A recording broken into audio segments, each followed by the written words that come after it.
नमस्ते दोस्तों, मैं आपका मित्र निखिल प्रसाद आप सभी लोगों का स्वागत करता हूं एक और नई वीडियो में। तो दोस्तों, आज मैं इस वीडियो में आप लोग के साथ अपना कुछ पर्सनल एक्सपीरियंस शेयर करने जा रहा हूं कि मुझे स्टैमरिंग के बारे में सबसे पहला अवेयरनेस कहां से मिला और मुझे इसकी जानकारी कहां से मिली। तो अंत तक इस वीडियो में बने रहे क्योंकि हो सकता है मेरे पर्सनल एक्सपीरियंस से आपको बहुत कुछ सीखने का मौका मिले। तो दोस्तों, जब मैं छोटा था और जब मैं लोगों के सामने हकला करके बात किया करता था, तब बहुत सारे लोग मेरे स्पीच के ऊपर पॉइंट आउट करके यह कहते थे कि देखो यह किस तरीके से बोल रहा है। तो मुझे भी यह एहसास होता था कि हाँ, कहीं ना कहीं उनका कहना सही है, क्योंकि मैं रुक रुक के बोलता था और हकला करके बोलता था। तो मुझे भी यह एहसास होना शुरू हो गया कि हाँ, मेरे स्पीच में कुछ वास्तविक समस्या है और मेरी स्पीच नॉर्मल नहीं है। बाकी लोग जो है नॉर्मली फ्लुएंटली बोल पाते हैं, पर मेरी स्पीच उतनी नॉर्मल और फ्लुएंट नहीं है और मेरे लिए कोई भी शब्द उतनी आसानी से बोल पाना संभव नहीं है जो कि बाकी लोग बोल पाते थे। तो मुझे भी कहीं न कहीं यहाँ एहसास होना शुरू हो गया कि मुझे जो है कुछ वास्तविक समस्या है। और जब बहुत सारे लोगों ने मुझे बोलना शुरू कर दिया कि मैं हकला के बोल रहा हूँ, मैं रुक-रुक के बात कर रहा हूँ, तब मुझे सबसे पहले यह जानकारी मिली कि मेरी स्पीच नॉर्मल नहीं है और मुझे स्टैमरिंग की समस्या है, मुझे हकलाने की समस्या है। तो ये बात मुझे कहीं न कहीं मालूम पड़ चुकी थी कि मुझे स्टैमरिंग की समस्या है और मैं हकला करके बोलता हूँ। और जब मेरे बहुत सारी मित्रों से बात होती थी, तो मेरे बहुत सारे मित्र जो है इस पर अपने-अपने एडवाइस दिया करते थे मुझे। बहुत सारे मित्र ने मुझे यह भी बताया कि उनके जान पहचान में है ना, कोई स्टैमरिंग पर्सन है, उसने जो है स्पीच थेरेपी ली है या उसने जो है ये काम किया है और वो करके वह ठीक हो चुका है। बहुत सारे लोगों का अलग अलग एडवाइस आया, है ना। मेरा एक फ्रेंड था और उसे भी स्टैमरिंग की समस्या थी। तो उसने अपने एक्सपीरियंस के बारे में मुझे बताया कि उसने जो है स्पीच थेरेपी ली थी, है ना। और उसने मुझे यह बताया कि कैसे करके स्पीच थेरेपी बोलना होता है और ऐसा अभ्यास कर करके जो है मतलब कि बहुत ज़्यादा सीवियर स्टैमरिंग में फ़ायदा होता है। मुझे उसकी बात समझ में नहीं आती थी कि कैसे स्पीच थेरेपी से मतलब कि फ़ायदा हो सकता है। उसने मुझे यह सिखाया कि पहले एक सांस लो, फिर जो है एक सांस लेके अगला शब्द बोलो, फिर एक सांस लो, फिर अगला शब्द बोलो। तो उस वक्त मुझे इसका कॉन्सेप्ट समझ में नहीं आता था कि ऐसे करके आखिर कोई कैसे बोल पाएगा, क्योंकि बोलना एक जो है कॉम्प्लेक्स चीज़ होती है और एक एक सांस लेकर के बोल पाना बहुत ज़्यादा बोरिंग होता है और बहुत ज़्यादा थकाने वाली चीज़ होती है। तो जब वो हाँ मुझे स्पीच थेरेपी का एक्सपीरियंस बताता था और सिखाता था कि कैसे उसने स्पीच थेरेपी ली है, तो मुझे समझ में नहीं आता था उसकी बातें। और फिर मैं थोड़ा सा उसकी बातों पर इम्प्लीमेंट करके देखता था।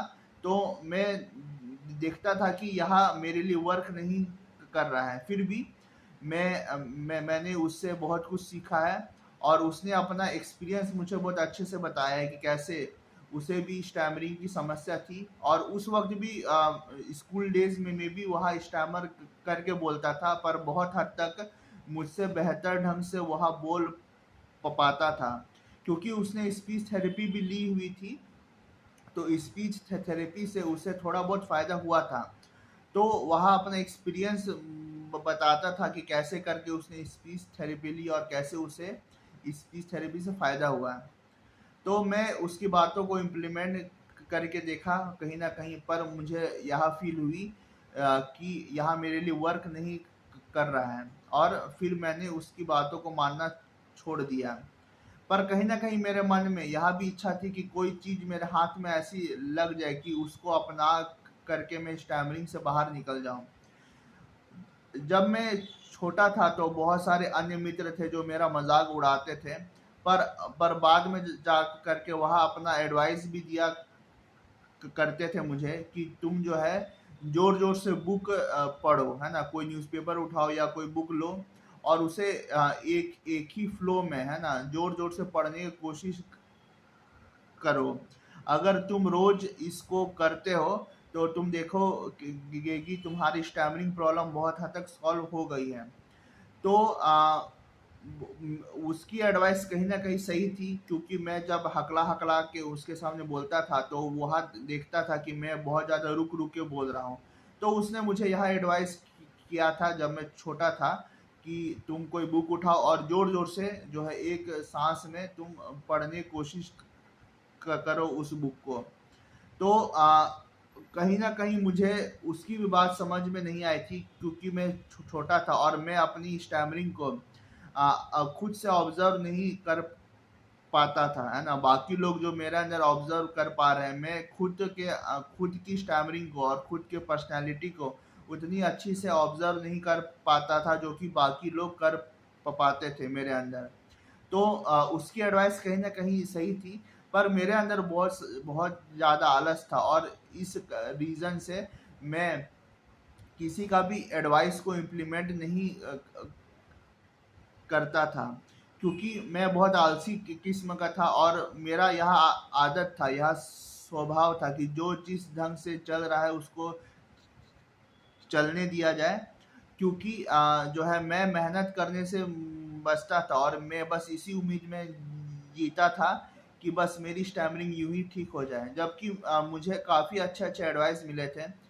मुझे जो है स्पीच थेरेपी की भी एडवाइस मिली, मुझे जो है बुक रीडिंग की भी एडवाइस मिली थी, है ना। उन उन दोस्तों ने मुझे एडवाइस किया जो मेरा मजाक भी उड़ाते थे, पर अंत में वहाँ मेरा भलाई चाहते थे कि तुम जो है बुक रीडिंग करो, कोई बुक उठाओ और जोर जोर से पढ़ो।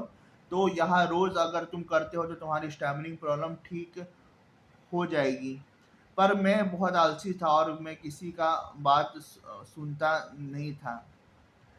फिर मुझे और भी बहुत सारे एडवाइस मिले जो बहुत ही ज़्यादा अटपटे थे, मीनिंगफुल नहीं थे। कुछ मेरे मित्रों ने यह भी एडवाइस किया कि तुम मिर्ची खाओ, क्योंकि यह मिर्ची खाने से उनके अकॉर्डिंग यह ठीक होती है। बहुत सारे लोगों का और भी बहुत सारी एडवाइस थी, है ना।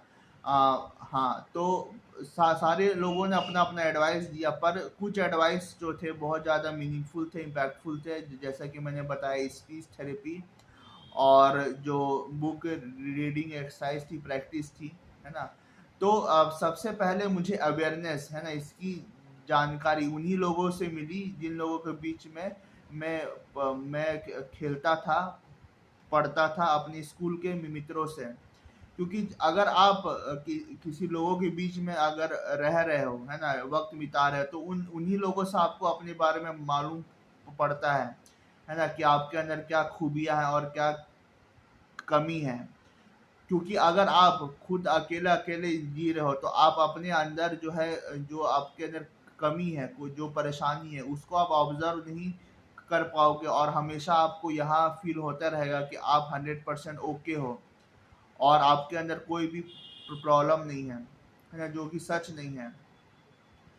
तो फिर उसके बाद सबसे बड़ा चेंज मेरे लाइफ में तब आया जब मेरे मेरे हाथ में इंटरनेट का एक्सेस आया। जब मेरे पास इंटरनेट का एक्सेस आया तो मैं इंटरनेट में बस एक ही चीज़ सर्च करता था कि स्टैमरिंग का उपाय क्या है, यह कैसे 100% ठीक होती है। ठीक है, तो मैं हर तरीके से इंटरनेट में दिन रात यह सर्च करता था कि स्टैमरिंग कैसे ठीक होती है और इसका उपाय क्या है।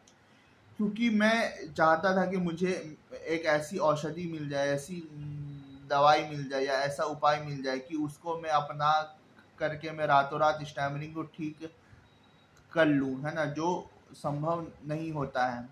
पर जब मेरे पास इंटरनेट का एक्सेस आया तो मुझे काफ़ी जानकारियाँ मिली, है ना। और जो मुझे पहले सिर्फ अपने मित्रों से मिलती थी, पर जब मैं ऑनलाइन जो है इंटरनेट का एक्सेस मेरे पास आया तब मुझे बहुत कुछ ऐसी जानकारियाँ मिली स्टैमरिंग के बारे में, हकलाने के बारे में, जो मेरे पास पहले नहीं थी। तो फिर उसके बाद मेरे पास जो है इंटरनेट का एक्सेस आता गया और मैं देखता गया, पर मुझे कोई ऐसा रिजल्ट नहीं मिला जो कि जो कि मैं बताता हूँ कि कैसे यहाँ 100% ठीक हो सकती है। उसके बाद मेरे बाद यूट्यूब का एक रिवॉल्यूशन आया है ना, इंटरनेट बहुत ज़्यादा चीप हो गया, जियो इंटरनेट। उसके बाद बहुत सारे हमारे पास यूट्यूब के वीडियोस आए हैं ना। इंटरनेट चीप होने के बाद आप वीडियोस देख सकते थे। तो मेरे पास भी जियो इंटरनेट का एक्सेस आया और मैंने भी वीडियो देखना शुरू कर दिए स्टैमरिंग के बारे में। जब मैंने वीडियो देखना शुरू कर दिए तो मुझे सबसे ज़्यादा वीडियो उन लोगों के मिलते थे जो कि स्पीच थेरेपिस्ट थे, और जो लोग इसको ठीक करने का दावा करते थे स्टैमरिंग को, तो सबसे ज़्यादा स्पीच थेरेपिस्ट के वीडियो मिले। उसके बाद मुझे कुछ ऐसे वीडियो मिले जो कि बताते थे कि कुछ औषधि से, है ना, कुछ कुछ दवाइयों से या घर से, क्या घर में मिलने वाले जो है मसालों से, है ना, आप कुछ औषधि बना सकते हैं और अपनी स्टैमरिंग को ठीक कर सकते हैं, है ना। वो वीडियोस मेनली होम रेमेडी के थे कि आप दालचीनी आप चूसो, उससे आपकी स्टैमरिंग ठीक हो जाएगी। आप शहद और काली मिर्च या बटर या काली मिर्च मिला करके खाओ रोज़ सुबह शाम खाली पेट में, उससे आपकी स्टैमरिंग प्रॉब्लम ठीक हो जाएगी। तो ऐसे करके मुझे होम रेमेडीज़ के बहुत सारे ऐसे वीडियोस मिले। तो मैंने वो सब भी अपना के देखा था, है ना, क्योंकि मुझे इसका इलाज चाहिए था, इसका एक उपाय चाहिए था। बहुत सारी वीडियो में यह भी बताया गया कि आप बादाम बादाम को जो है भिगो के रख दो और सुबह छील के खा लो खाली पेट। तो मैंने यह भी अपनाया, मैंने बहुत महीनों तक बादाम भी खाए, है ना। बादाम खाने से मेरा ओवरऑल हेल्थ थोड़ा इम्प्रूव हुआ और माइंड शार्प हुआ। पर इसका बहुत ज़्यादा असर मेरे स्टैमरिंग में नहीं पड़ा, है ना। मेरी स्टैमरिंग वही रह गई जो कि पहले थी।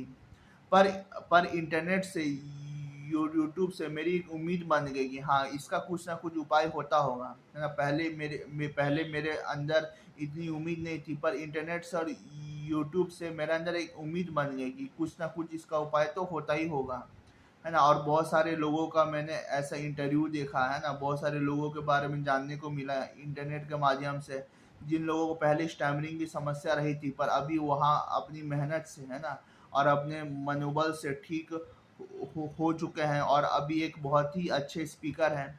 ऐसे लोगों की भी मुझे वीडियो मिली तब। तो जो लोगों को मैं देखता था कि अभी वह अच्छा बोल रहे हैं, पहले बहुत ज़्यादा हकला के बोलते थे पर अभी वह एक फ्लुएंट स्पीकर बन गए हैं, तो उन लोगों को देख के मेरी उम्मीद बन गई, हाँ, कि अगर वो लोग ठीक हो सकते हैं तो मैं भी ठीक हो सकता हूँ। तो फिर यूट्यूब इंटरनेट के माध्यम से मुझे बहुत सारी और जानकारी मिली जो कि मेरे पास पहले नहीं थी। अगर मेरे पास यूट्यूब इंटरनेट नहीं होता तब तो हो सकता था कि आज भी मुझे जो है अवेयरनेस नहीं होता इसके बारे में कि स्टैमरिंग क्या है और यह कैसे ठीक हो सकती है। मैं आज भी यहाँ वहाँ भटक रहा होता इस उम्मीद में कि मुझे कोई उपाय मिल जाए, कोई औषधि मिल जाए और उसको अपना के मैं ठीक हो जाओ रातों रात, है ना। मैं आज भी शायद भटक रहा होता अगर मेरे पास इंटरनेट का एक्सेस नहीं आता और मेरे पास यूट्यूब से जानकारियाँ नहीं मिलती। तो मैं थैंकफुल हूँ यूट्यूब को और इंटरनेट को कि मुझे इसके माध्यम से बहुत कुछ जानकारियाँ हासिल हुई जो मेरे पास पहले नहीं थी, और मुझे स्टैमरिंग को लेकर अब कहीं पे भटकना नहीं पड़ रहा है। अब मेरा माइंड में यह कॉन्सेप्ट जो है बन गया है कि कैसे करके मेहनत करके इसको हराना है और स्टैमर फ्री बनना है। तो यह कहानी थी मेरे स्टैमरिंग अवेयरनेस के बारे में कि मुझे किस किस जगह से स्टैमरिंग के बारे में अवेयरनेस मिली और मुझे जानकारी हासिल हुई, है ना।